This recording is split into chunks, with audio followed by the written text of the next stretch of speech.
Hello viewers, I Sushant Sahu, teacher in Social Studies. Welcome you all to class 10, Political Science, chapter number 7. We are continuing Outcomes of Democracy and it is part 2. So let us start this portion. First of all, we will see that the economic growth and development. तो हम आज देखेंगे economic growth and development अर्थनैतिक स्तर के बारे में आज हम विचार करेंगे और आलोचना करेंगे। तो हम देखें 1950 या 2000 के बीच में जो डिक्टेटरशिप्स हैं, एक छत्रपात शासक जो हैं वो स्लाइटली हायर रेट इकोनॉमी है, मतलब डिक्टेटरशिप वाले थोड़ा ज़्यादा डेवलप हुए हैं। इसमें हमको थोड़ा सोचने के लिए मजबूर कर रहा है the inability of democracy to achieve higher economic development ओरिजस। हमको ये थोड़ा दुख लगता है कि डेमोक्रेसी का जो एबिलिटी है वो उतना डेवलप्ड नहीं हुआ है जो कि डिक्टेटरशिप से आगे बढ़े इकोनॉमिक फील्ड में। 3 नंबर पॉइंट में बता रहे हैं, बट इसका मतलब ये नहीं, ये एक रीज़न नहीं कि डेमोक्रेसी ख़राब है। इकोनॉमिक डेवलपमेंट थोड़ा कम हो गया, इसका मतलब ये नहीं कि डेमोक्रेसी ख़राब है। 4 नंबर पॉइंट में हम बात कर रहे हैं, आज you have already study economics. आप लोग इकोनॉमिक्स में ऑलरेडी पढ़ चुके होंगे कि इकोनॉमिक डेवलपमेंट के लिए, इकोनॉमिक ग्रोथ के लिए हमको बहुत सारे फील्ड चाहिए, हमको बहुत सारे एरिया चाहिए। तो उसमें से 4 एरिया के बारे में हम बात करेंगे अभी। पहला नंबर जो ए नंबर में, कंट्रीज पॉपुलेशन साइज। आपका देश में कितने सारे लोग हैं, उनमें से कितने सारे चिल्ड्रन हैं, बच्चे हैं, कितने सारे ओल्ड हैं और कितने परसेंट लोग यंग हैं, जो कि प्रोडक्शन को, देश का डेवलपमेंट को आगे ले सकते हैं। ए नंबर गया। Number B, global situation. Globally international level में आपका देश का सिचुएशन कैसा है। Third, cooperation from other countries. दूसरे देश, बाकी सारे देश के साथ आपका रिलेशन कैसा है। Number D, economic priorities adopted by the country. ये जो देश का जो सरकार है ये इकोनॉमिक को कैसे प्रायोरिटी देता है, क्या क्या स्टेप्स लेता है इकोनॉमी को स्ट्रांग करने के लिए, ये 4 चीज़ बहुत मायना करता है। जो भी हो, it is better to prefer democracy as it has several other positive outcomes. जो भी चीज़ हो, इकोनॉमी थोड़ा बहुत कम होता है लेकिन डेमोक्रेसी बेस्ट फॉर्म है इसके अनुसार। Now look at the cartoon here, the rich and the middle class and the poor. First half, or you can say first person, second person and third person. This is the economic growth and income distribution gains 2000 से 2006 के बीच में। Rich people जो है हमारे देश में कितना percent लोग देखो, just the upper part of the body, the whole human being is as economy field, the just upper part of the body is a rich person.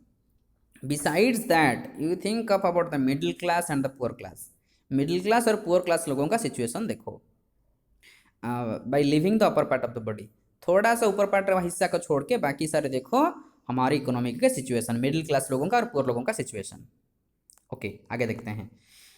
ये एक और एक कार्टून है, इसमें बताया जा रहा है वन जेंटलमैन इज टेलिंग, और you can say that somebody is telling that, my goodness, a little fella, how far did you fall down? अब कितनी देर से अभी पढ़े हैं आप।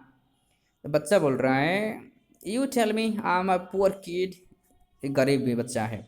तो ये इसका बोलने का मतलब ये है, ये जो गिरा है ये सिर्फ ऐसे ज़मीन के ऊपर नहीं पड़ा है, ये बहुत सारी चीज़ है, बहुत सारे प्रॉब्लम्स है जिसके वजह से वो गिरा है नीचे। कैसा? पहला वाला है हंगर, दूसरा वाला है स्कूलिंग, स्कूल नहीं जा रहा है, तीसरा वाला है हेल्थ केयर, हेल्थ प्रॉब्लम है, चौथा वाला हाउसिंग, घर मकान नहीं है। तो ये सारे प्रॉब्लम को लेके ये नीचे गिरा है, poor kids. This is the present status, present situation of the country, of some of the places those who are poor. Okay, table number 1 have a look, rates of economic growth of different countries. अलग अलग country का जो कि democracy है और जो कि dictator है उनका इकोनॉमिक ग्रोथ कैसा है, थोड़ा हम देखते हैं। ऑल डेमोक्रेसीज रिजाइन, वर्ल्ड में जितने सारे डेमोक्रेसी है, टोटल कंट्री का जितने सारे, उनका इकोनॉमिक ग्रोथ है 3.95।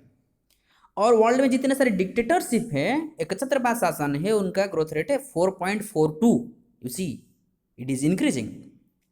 ये रहा एक हिस्सा।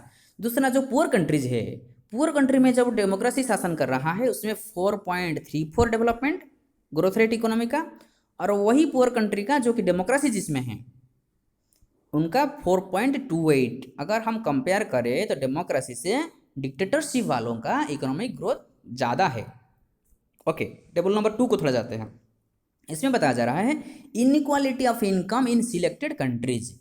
सिलेक्टेड कंट्री कुछ लेते हैं, इसमें बताया गया है टॉप 20 कंट्रीज जिन लोगों का, अमीर लोगों के पास इतना परसेंट सब है, मतलब मैक्सिमम जो इकोनॉमी है, जो अगर हम टोटल पॉपुलेशन को 100% हमें डिवाइड कर लेंगे, जो टॉप 20% है और ये बॉटम 20%, ये ऊपर से 20% लोग, ये नीचे से 20% लोग। तो ऊपर से जो 20% लोग हैं उनमें से 64.8% का जो इकोनॉमी है ये साउथ अफ्रीका लोगों के पास रहता है, और नीचे वाले जो 20% लोग हैं उनके पास सिर्फ 2.9%। थिंक ऑफ, अगर ऊपर लोगों के हाथ में, जैसे कि हम कार्टून में देख रहे थे, ह्यूमन बीइंग का जो बॉडी था, ऊपर हिस्सा कितना स्ट्रांग था और बॉडी के नीचे कितना छोटा छोटा छोटा छोटा छोटा होके पूरा मिजरेबल कंडीशन हो गया था। इसमें भी ऐसा है।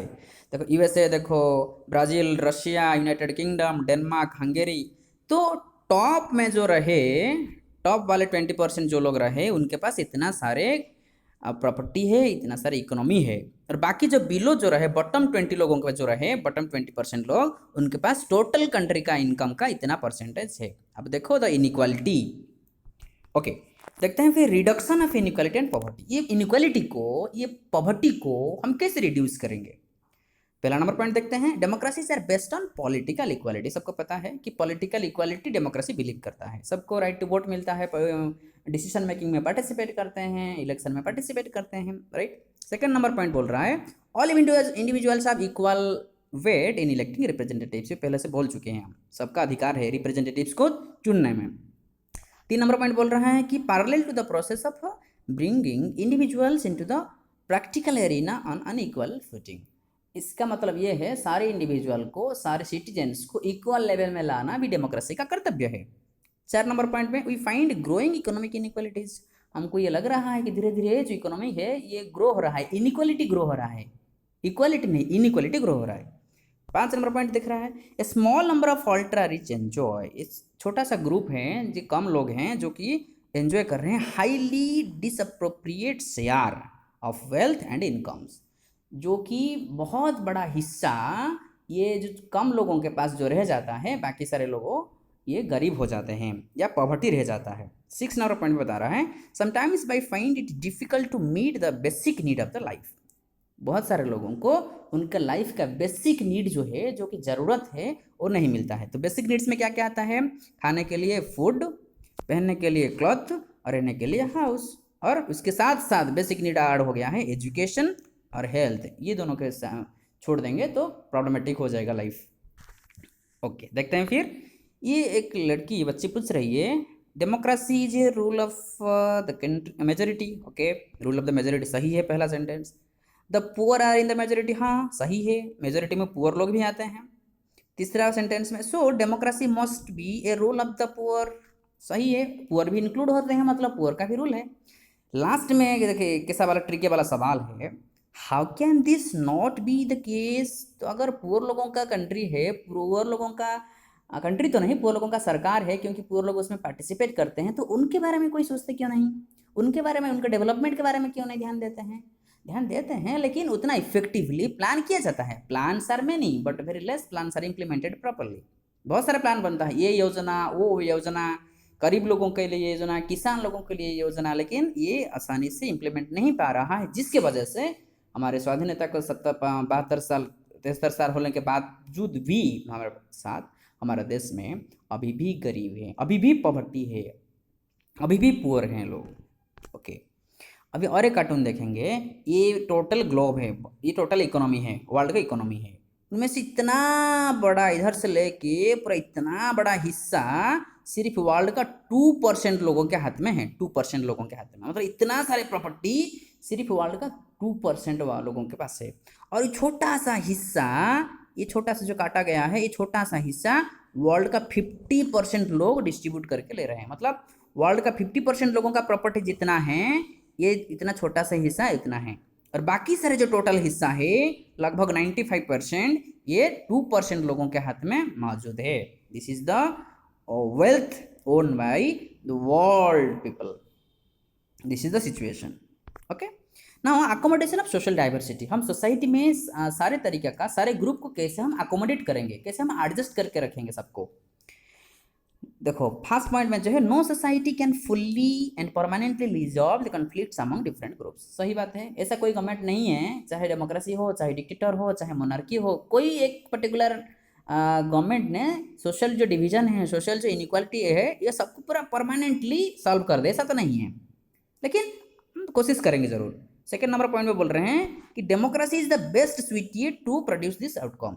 डेमोक्रेसी बेस्ट प्लेटफॉर्म है जो कि ये सारे डिफरेंसेस को इक्वल करने के लिए। 3 नंबर पॉइंट बताया जा रहा है, the majority always needs to work with the minority. सही बात है, मेजोरिटी हमेशा माइनॉरिटी के साथ ही काम करना चाहिए, so that government function to represent the general view. जब भी डिस्कशन होगा, जब भी कुछ डिस्कशन के साथ साथ डिसीजन मेकिंग होगा, तब जनरल लोगों के साथ साथ जो मेजोरिटी लोगों के साथ माइनॉरिटी लोगों का डिमांड को भी रेस्पेक्ट देना चाहिए।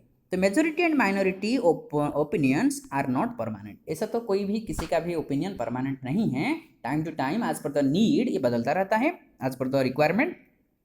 5 नंबर पॉइंट में, democracy remains a democracy only as long as every citizen has a chance to of being in majority at some point of time.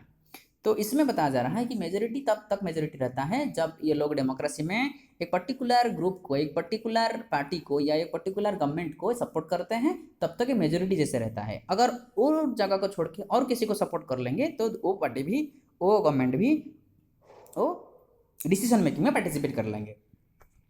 तो अकोमोडेशन करने के लिए, सोशल डाइवर्सिटी को इकट्ठा करने के लिए हर सरकार को, हर गवर्नमेंट को मेजोरिटी के साथ साथ माइनॉरिटी का भी ख्याल रखना चाहिए। और सोशल ग्रुप्स जो है, डिफरेंट लैंग्वेज ग्रुप्स है, डिफरेंट रिलीजियस ग्रुप्स है, उसके ऊपर भी ध्यान देना है। Now you see 2 examples. First one it is enemy, जो कि डिवाइड होता है, और एक है ग्रीटिंग्स, मतलब एक दूसरे को कंग्रेचुलेशंस बोल रहे हैं, हाथ मिला रहे हैं। So it is depend upon the country, it is depend upon the policy of the government, how they accept it. जैसे कि हम श्रीलंका का एग्जाम्पल लिए हैं और बेल्जियम का एग्जाम्पल लिए हैं। हम पहला वाला बोल सकते हैं, श्रीलंका में जैसे हमारे सिंहली लैंग्वेज, तमिल लैंग्वेज के बीच में बहुत सारा बहस हुआ, बहुत सारा प्रॉब्लम हुआ, तो वो डिवाइड हो गए, इतने रिजर्वेशन ये ग्रुप के लिए चाहिए, ये चाहिए, तो ये डिवाइड हो गए। लेकिन हम बेल्जियम से अगर कुछ सीखेंगे, ये एक दूसरे के साथ कंप्रोमाइज़ किए। अगर बेल्जियम जो है, French speaking people, Dutch speaking people जो था, वो एक दूसरे को मदद किए, तो उनके बीच में कोऑर्डिनेशन रहा, उनके बीच में अंडरस्टैंडिंग रहा, तो इसलिए उनका गवर्नमेंट जो है, उनका सरकार जो है, बहुत सक्सेसफुल रहा। तो ये रहा ये इमेज के बारे में। अभी बात करेंगे कि dignity and freedom of the citizen. Citizens का जो डिग्निटी है, सिटीजन्स का जो फंडामेंटल राइट्स है, जो फ्रीडम है, इसके बारे में क्या जानकारी। तो बट फर्स्ट पॉइंट में बताया जा रहा है, every individual wants to receive respect from fellow beings. सही बात है, सारे इंडिविजुअल्स को, किसी को रेस्पेक्ट लेना अच्छा नहीं लगता है, सबको अच्छा लगता है, सब चाहते हैं कि मुझे कैसे रेस्पेक्ट मिले, डेफिनेटली होना भी चाहिए। पॉइंट नंबर 2 बता रहे हैं, the passion for respect and freedom are the basis of democracy. Democracy का ये 2 चीज़ जो हैं, रेस्पेक्ट और फ्रीडम, ये बेसिस है, ये सबसे ज़्यादा मायना करता है डेमोक्रेसी में। 3 नंबर पॉइंट बता रहे हैं, लॉन्ग स्ट्रगल्स बाय वोमेन। ये एक बहुत चिंताजनक विषय है। वोमेन लोगों का, they have created some sensitivity today. Women लोगों का बहुत लंबी साल कैन से स्ट्रगल के बाद उनको थोड़ा बहुत अभी अपॉर्चुनिटी मिल रहा है, अभी उनको हिस्सा दिया जा रहा है, अभी उनको चांसेस दिया जा रहा है डिफरेंट पॉलिटिकल फील्ड्स में।